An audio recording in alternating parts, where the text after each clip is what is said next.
Hello, I'm Ken Boa with Reflections Ministries. And I'm Stuart McAllister, also with Reflections Ministry. I'm reflecting on Ken. Back and forth. So symbiotic union and unity and diversity, the one, the many, and the plurality of the oneness and many. And probably you'll have to translate with my foreign accent as we go along in the process. Yeah. So Ken, I understand as we're doing this, we want to talk about our vision of the Christian life, particularly where God has led you over many years. And you came to found Reflections because of your deep heart for loving God, loving other human beings, but loving the scriptures and trying to live the Christian life in an authentic way. So tell those who are listening, I mean, what is Reflections? Why did we come to this ministry in the first place? Yes, thank you. Reflections really is the product of something that started way back in 1995, but it's the product of many years, multiple years of experience with other organizations. And so ultimately I was working with various organizations, one in Knoxville called New Life. Then I was teaching at the King's College while I was working on a PhD at Newark University. And so that was the second thing. And being a college pastor and the faculty, it was a great experience for me. And then I also worked for Walk Through the Bible for a period of time. That's what brought me to Atlanta back in 1979. Now, you're an old guy, as I am. I'm an old guy. I mean, part of this is you're old. You're old. I'm even older. Well, that's it. I think we want to talk about all this experience that we bring to the Christian life, because I think the desire about reflecting on God, on life, is looking at some of the casualties we've seen, looking at people that have not made it, and why all these ideas of ministry come together, but how we can actually live the Christian life well and finish well in our walk. So I'm eager that people would understand who you are and how, as a veteran, you're 77 years old now, and you're still walking with Christ. You still want to. I'm a little bit younger. I'm the youth group here, so let's admit it. Let's be clear. That's right. Let's be clear about that. Yeah. So, but all relative, isn't it? But also we bring a diversity of experience to a conversation about God, about Scripture, and about life. Yeah. And so I see a process in which, again, life, as Kierkegaard said, life can be understood backwards, but must be lived forwards. And so I can now retroactively and retrospectively look back at a pattern of things that have converged together. It was Walk Through the Bible that brought me here, and then I worked with Search Ministries, but then founded Reflections. But why am I passionate about this whole area of people loving and learning and living well? It's because from the very point that you mentioned, a lot of people drop out of the race. And so one of the things I'm very concerned about is, what does it take to live and finish well? It's one of the components. And I think for me, coming, I guess, our backgrounds, and I'd love we can talk more as we talk over the coming months about the backgrounds, the things that we bring. Your background from New Jersey and the science interest, and mine from Scotland into a very to Eastern Europe, into the Bible smuggling and all these kind of things, and how that the lessons we've learned over time. But this idea of loving well and living well and learning well. We'll be talking for some time now about categorizing, and we're doing that on our website in terms of resources and materials. But loving well, what does that mean to you? You've spent a life, and I know every day this is an important thing to you. What does loving well mean to you? Yeah, loving, because it has to do with the matter of the heart, issues of the heart. What do I long for? And so Jesus' first question in his public ministry, what do you seek? And then that really defines everything for me. And so loving well is to love the best, the highest, the richest, most wonderful good. So that the higher our apprehension of love, the soul is really nourished by high thoughts of God. And so it seemed to me that the people I most admired, and the people who finished well, were people who had a heart for Jesus, and who had a simplicity and purity of devotion that energized their interior lives, and then actually made them their exterior life then something that was meaningful and powerful, because the intimacy with Jesus, I'm convinced, empowers and energizes activity. But as you've got on, or as we talk about life, we both know that loving well and staying the course has been hard. I mean, you've got, 50 years of walking with God now? How long have you been a believer? It was really summer of 67, so work it out. What is that, I don't. I'm not a mathematician, that's Ken. a You're long- asking me to do a lot of numbers there. That's a big been number. 55 years. Right. So It's a 55 long time, years yeah. you've walked with God, and you've obviously been tempted as I have, and you've had struggles as I have had as Yeah. well. So what's kept you animated? What's been the driving force that's kept that real in your soul? That's kept that hunger vibrant, and the desire to keep walking. What is that? And that's a question I want to ask of you as well, Okay. because I want to hear, because one of the things that drives us together and draws us is this interior life, this aspiration for spiritual excellence, moral excellence, and relational excellence, not just for theoretical and practical functional excellence. We want more. We want the interior life. Our lives are so different, and your experiences and so forth. But when we put them together, it's a wonderful unity and diversity, and I think that's one of the things that will empower our own insights collectively. But the thing that I think we both desire is wanting more and more. And so again, going back to Lewis's great sermon, "The Weight of Glory," he says our problem is that if our desires are not too great or too little. We picked all that up, we want too much from Kant and the Stoics. No, actually, our desires are too little. Remember how he put it? We are half-hearted creatures, fooling about with love, with money, sex, and ambition, when infinite joy is offered us. Waiting us. Like an ignorant child in the slum is willing to go on making mud pies because he cannot imagine what is meant by an offer of a holiday at the sea. We're too easily pleased. Now that idea, people don't want enough. They're too easily pleased. They settle for secondary goods, earthbound goods, and suppose their felicity can be sustained by that.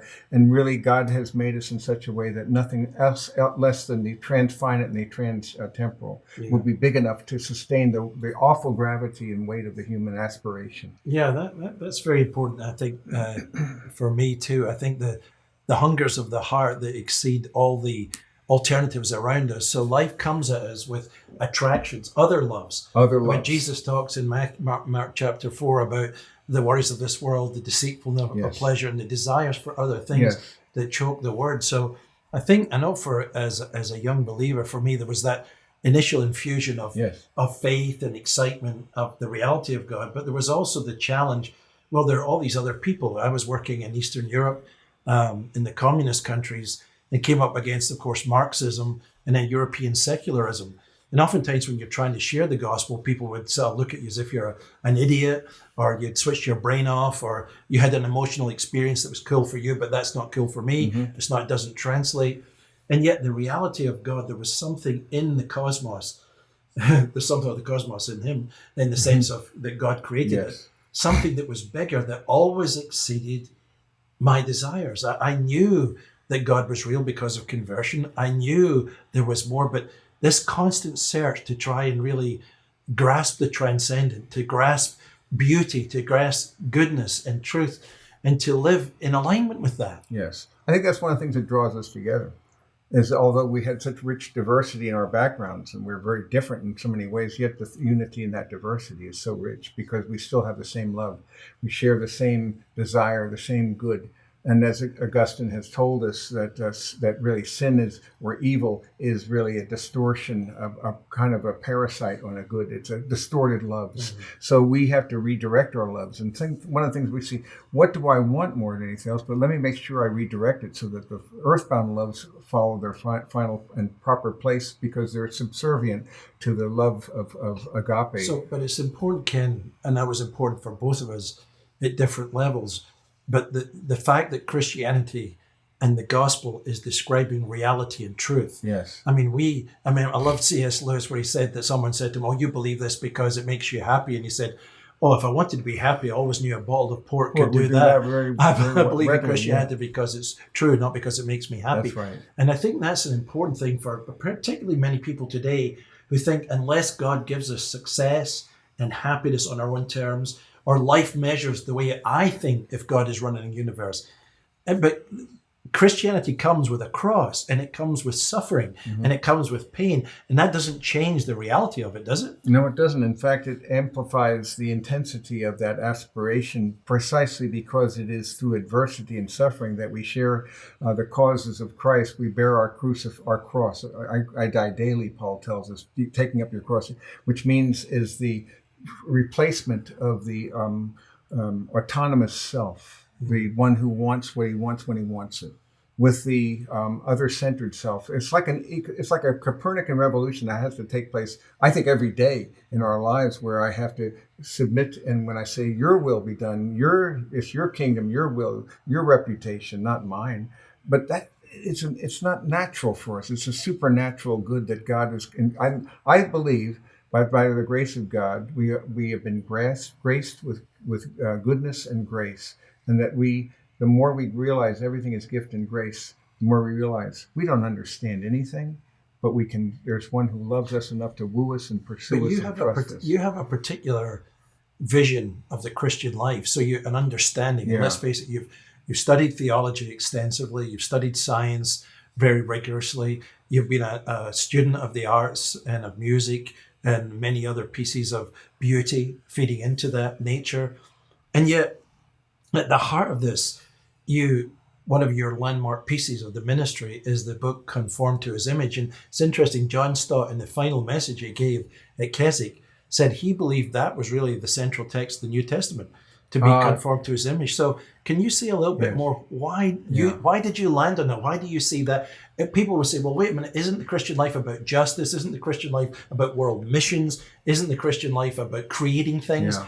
Why would you pick, isn't that the pietist vision of running inside and running away from the world? Yeah, and that would be construed that way. As Lewis also said, the people who are most heavenly minded do the most earthly good, though, so that it's not a disparity, but an integration of heaven and earth.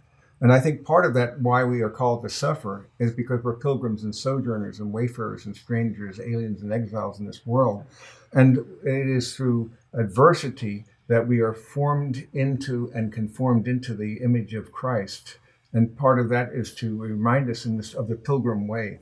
So why is it, though, that you and I have been graced by this aspiration, this desire, and in such a way I want others to have it as well? And I pitch my message to people who have an appetite for that, but I want to help cultivate and curate that appetite to love God above all else, because you're defined by the thing that you love most at the end of the day. But you've also drawn this, and we both talked about this a lot, about the idea of story and narrative. Yes. And we believe that obviously the gospel is a story, that we are in the story of creation, that there's been a space-time fall, Yes. that Christ has come and redemption has been accomplished, is being applied, and that we're heading towards our great reward. Yes. But part of that narrative is, like in that Lewisian sense, that that the Son of God became a man that we might become sons of God. So he descends to bring us up so that we can share.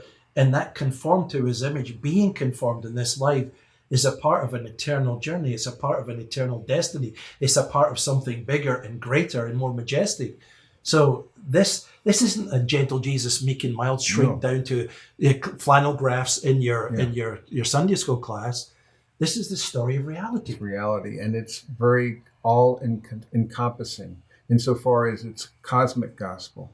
Because as we've discussed in our own times together, a lot of people only look at two of the four acts of the play. They look at basically salvation, so the whole idea of redemption, but of pain and sin. So you have the whole sin, and then you have redemption. But then if you limit your gospel to and frame it within that narrative, it becomes then I'm a sinner, I need to come to faith. But it's not broader than that. And I think you and I, for some reason, have been drawn to a more rich narrative that encompasses a beginning and an end. Yeah. And so that's Fuller the picture. creation and the consummation. It's very cosmic. And that's, I think, because we're drawn to story and beauty and goodness. But we're not just drawn to any story. No. The whole idea of the love story. And that's why the loving well, and the idea of the loving story, that the story begins with a God who loves us and has created. But this God loves in such a way he gives his son. But that's the key to everything. So everything has a Christological dimension to it. Everything's Christological. So it really is a love story. And it's one who is the sacred, as John Eldridge puts it, the sacred romancer. The one who woos us, pursues us, and underwrites our cost, who seeks the one the beloved, the one who's the damsel in distress. All the great stories have archetypical components that draw us to those uniform themes because we are bearers of the Imago Dei. And because of that, we see here, what a great story. It's the greatest story. So when I teach a film or when I teach literature, anything of that nature, I'm trying to, the better the story, the closer it is to the greatest story. So the greatest story ever told, the greatest stories that have been written by us point, the better they are, to the greatest story. So they're pointers beyond us. And one of the pointers is narrative, and the other pointer for me has been science. And the mysteries in which I'm engulfed now make me realize I'm so immersed in mystery, but nobody even notices it normally. And I want to cultivate people to cultivate and curate what they're enveloped in as beauty as so well. again, I go back to my question here in a sense is why? Why? So maybe with some people might think well, Ken Boer, you're I don't know, imposing your agenda on people, or you're some kind of religious fanatic, or you're a guy who took too many psychedelics when you were in the 60s and your brain's a little bit frazzled. So, you're coming out with all this goofy stuff about God and the Bible and scripture. You really believe this? That's what it comes down to. That's one of the reasons why I love what is often called apologetics, apologia. So to set forth your case, present your case, an image then in a judicial context. So you're setting forth your case, and let us reason together. And I believe that the heart cannot rejoice in what the mind rejects. So that's why, for me, then I'm an odd duck insofar as I write books on spiritual formation, but also books on apologetics, because I think both need to go together. So you see no contradiction between having a robustly informed mind, an academic background, and scientifically sustainable, whatever, all the evidential side, but we need to have the narrative, like we talked about logos and mythos. Yes, the logos and being mythos. the word, and the mythological, which isn't make-believe. We're talking about mythos in terms of a narrative, a story that describes all of reality, that tells us where we come from, who we are, and where we're headed. You don't see any contradiction with Not a bit. In fact, again, we've been talking about the dual hemisphere of perspective, but more of a right-brained orientation and a left-brained orientation. And one is more holistic and synthetic and so forth. And I myself am very much of that nature. I'm very intuitive, but also for some odd reason, I'm equally comfortable in left-brain. And so the science has been helpful for me. So what I see is not a disparity. One draws me to story, mythos, the other to logos, evidence, reason, and rationality. So that God has given us in this world the capacities, or two fundamental capacities, a rationality because he is himself the wellspring of truth. And he's given us also the empirical understanding as well, the sensorium, so that we deduct empirically as well. And putting those two together, you can get some amazing answers, but not answers to the fundamental questions of life. But that's it. We hunger for answers. I mean, every person listening, every human being asks questions about the universe. Why am I here? Who am I? Where am I going? These are important questions, and just existential. I think at a very deep level, people want to be happy. How can I be happy? And it seems around us that our culture is confused about who we are. It's confused about where we're going. Make up your own philosophy, live any way you want. And yet the gospel comes in with a resounding clarity. It comes in with a word, with a direction, that we go this way, not that way, that we choose Christ. Jesus says, I am the way, the truth, and the life. No man comes to the Father but by me. Is that a true statement, or is that just a religious statement? And what would it mean? It's just a religious statement. Would that be bounded then by that one narrative? But instead, this is a bigger vision of life that is more comprehensive. I think that basically biblical theism, especially Trinitarian understanding, comports better with as any worldview, with anything that's around. In terms that's what I want to get to, because you, as I said, for the 50 plus years, we've talked a lot as we've traveled in the car. I've got about 40 odd years, 45 as a believer. But it's the experience that this actually works, that Christianity actually is true, that it comes with scars, it comes with pain and tears. I've seen my shares of failure. We've seen friends that have failed. We've seen disappointment. We've had friends murdered. We've had all kinds of things happen. And people say, well, why did God allow that? I remember when Nabil Qureshi, a dear friend, died, and I was at an event with my son, and we walk in, we're about to speak, and this couple walk in who own a Christian Bible store, and the lady comes over to me and she says, she's pointing as if, the prosecutor, why did God allow this? As if the whole universe is altered because this man died. Right. As if and that God no made a one had mistake. died before then. Yeah. It's a strange... To me, it was astonishing that a mature Christian couldn't accept or trust the sovereignty of God, couldn't believe that there was a higher purpose in mind, couldn't see that despite that, the resurrection, and that Nabil was smiling. I mean, he wasn't up in heaven saying, "Oh God, I came home early. What a mistake! You blew this one. I had things to complete on earth." But that sense of getting the depth of the narrative, the depth of surrender, the depth of willingness to really live the Christian life with all of the scars, the pains, the cross that comes with it. It's not all fun and games, is it? Not at all. So there you have a whole process as well. What is a person looking for? Looking to a God who will help them out.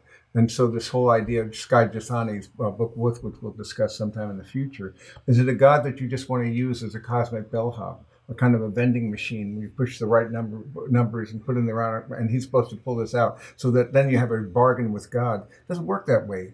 It's to fail to grasp the mystery that we call God. And let's just hold that for a second, because that's a big part of what you do and what I think I like to do as well. So it seems to me that the historic view of reality was that there was a reality given, and the goal of life, a wise life, a good life, was to conform the soul to reality. But the modern world shifted that axis in which we think we bend reality to our will. That's correct. I think that's a good summary. The fundamental opposition of these visions. So if someone was to ask me, as a Christian, I believe in freedom, but I believe in the freedom that God gives, which is liberated to be as we were meant to be, not freedom with unlimited boundaries, which is an illusion. It doesn't exist. This is one of the reasons why Christianity comports with reality in a way that's more consistent, comprehensive, clear, and just something that makes real intuitive, scientific, rational sense. All the things that we long for, it's coherent. It really works together, and it's a bigger narrative. For example, when I'm drawn to myth and so forth, but many people go off into a more Eastern panentheistic or pantheistic notion. But then when I have to speak to them about these matters, I love that too. And I love story. I love myth. And so I can resonate with them. But where I also want to tell them is well, look in your own life. Wouldn't you say that a person in your experience is more important to you than something impersonal? They live that way. Here's the problem, though. There's a downside of personhood, because if it's a person, then I might be accountable. And then it's not the God that they want, but it's a God that... So people want to worship the God they want, not the God who is. So this idea of loving God means that many people don't love God because they don't think God's lovable. That's correct. In my story, my rejection of Christianity was because I actually thought the whole idea of God was disgusting. And I know many people I've talked to as we've traveled the world, spoken at times in universities, or come up against atheists of different stripes and persuasion, as opposed to, say, the good Muslim or the good Hindu or the good Buddhist, which are the vast majority of the world's population, who do believe in something rather than nothing. But this sense of contempt, which is very much in the Western culture, this deep idea that if there's a God, he's the party spoiler, he's imposing morality on my life, he's out to hurt me, not to help me. It's a complete caricature. And yet that has been so ingrained in many minds, in many young minds, people who've had a bad experience of church, people who have had a bad experience of maybe religious parents who are more religious than Christ-like. Cutting through all this garbage, cutting through all this fog, all these misconceptions, that you can still believe. And again, I'm going back to you as a veteran, that you've walked with God for many years. You've still believe the Bible. You still live a conservative Christian faith. You believe in the Holy Trinity. You read the Bible as the Word of God. You pray daily.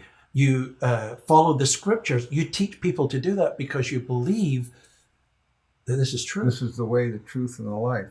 But you were alluding to something very important. One of the major obstacles people have is the whole idea of the hypocrites. And they see that. And if that's what Christianity is about, I have no problems of my own. But many people suffer from what I call PFS, post-fundamental syndrome, so that they're driven to hate it. because of a bad experience, and so that emotional barrier. And I talk about three kinds of barriers. There's an intellectual barrier, there's an emotional barrier, but there's also a barrier that is, in fact, a logical barrier. There's a barrier that we have, and so I might have an intellectual barrier, and I can overcome that with good answers. With reason. With reason. Yeah. But if it's an emotional barrier, it has to be with relationships, right? Where love is felt, the message is heard. But when it's a barrier of being, is what the third. Repeat that. Yeah, where love is felt, the message is heard. You see, so now you become a mediator, an agency. So you're reaching heaven and down to earth, and you are becoming a logos yourself. In other words, as Christ is in you, He's living His life in you and through you as you. So you become a manifestation of your life. So they sense that you care for them, and there's something about people. What is it? D.L. Moody said, people don't care how much you know. They care about how much you care. You know, so that's what they don't care about what you know. Yeah, so, but at the end of the day, you create a credibility. So again, going back though to the gospel, if there's a core to this, that the Word became flesh and dwelt amongst us, but really the vision of Reflections, the vision of our ministry, the vision that we're hoping is that Word can continue to become flesh. Because if Christianity is a show and tell faith, it's not how much we know, but it's how much we know applied in our life. That's correct. And we want that to grip the heart, to grip the lifestyle, to grip the behavior, to shape the goals, to shape the ethics, the morality, the intelligence that we bring to things. And that all of that is animated by the grace of God in the power of the Holy Spirit, right, to make the presence of God. Not that we are creating it, we are being agents of His grace. Yes, it's you're just a living epistle. flowing through us. Yeah, you're a sign and an agent of the coming of the kingdom to come. And in that respect, then you are living the age to come in the present darkness. And so that's where the fourth age comes. That is the whole idea of the consummation of all things. So we live with that in mind, that we have a telos as pilgrims in this world, we're going somewhere. If I can cause people to realize how brief, how temporal, how ephemeral their life journey is. And that's wisdom. But it doesn't just happen. I think one of the other features, and maybe this is a good ending point for this discussion, but one of the things that struck me, Ken, you've written a lot of books, 40, 50 books, and more are coming. And we've got other members of the team who are going to be writing. So there's this desire to bring in direction, character, and shape. In other words, discipline is a part of this Christian life. I mean, you wouldn't be here today if you had just said, I'll take it as I go, I'll listen to a little bit of Christian music, I'll, attend a Christian festival now and again, I'll bebop along with Jesus, if that's the right word. But somewhere you chose, or you saw the necessity of a disciplined walk with God that had components to it, and that they had to be habitually followed, and they had to be trained into. That's correct. And the Christian life didn't just happen, right? No, it didn't happen at all just in that way. You have a vision, intention, and means, as Dallas Willard put it. So what is vision is the question, what do I want? Again, right back to that question in John 1:38. What do you seek more than anything else? It's the most profound, because you become conformed by that to which you aspire. And so if you are shaped then, worth and excellency of a soul is to be measured by the object of its love, as Henry Scougal put it. The whole idea of what do you love most? This is what he's asking that question. And then I'm shaped by that aspiration. Then that's the vision. What do you want? I want to become like Him. Romans 8:29. If I love Him, I want to become like Him. Right. Now, what's going to take then? Intention is going to be, what's the price tag? So then we have intention. Am I willing to pay the price tag? Because there's going to be a cost. Anything that's worth getting is going to be a price. So you have, what do I want? What's the price tag? Third, am I willing to pay it? Now I have my intention, my vision, my intention. Am I willing to pay it? That means there's going to be a cost. The cost of discipleship is going to be one of discipline, but a disciplined grace and a graceful discipline, so that you become that. These are the means. And I see the disciplines as means, not ends in themselves, but means to intimacy with Jesus. And, and I have to say this, and this is always comes about, it's always better to love Jesus than to avoid sin. So what do you want, not what you're trying to avoid? Yeah. Well, we're going to circle back on this, because I think particularly as we go along, talking about vision, the vision of the Christian life, the vision of God, talking about intention, how do we get that intention in our heart and maintain it? Yes. And what means do we employ over time? I see that Reflections and what you have written, what you continue to write, what we produce through these podcasts, through other articles. We want to draw people towards that, Yes. and that they will reflect upon God, they will reflect upon His goodness, and that maybe they in turn then can reflect that glory outside. So it's receiving and giving. Yes, a In that reciprocal reciprocal- relationship, a mutual synergistic union in diversity. And that is a very Trinitarian vision, is it not? Indeed. So this has been Stuart McAllister with Reflections, and my lead host here. Ken Boa, good to be with you. Yes, indeed. God bless. Thank you.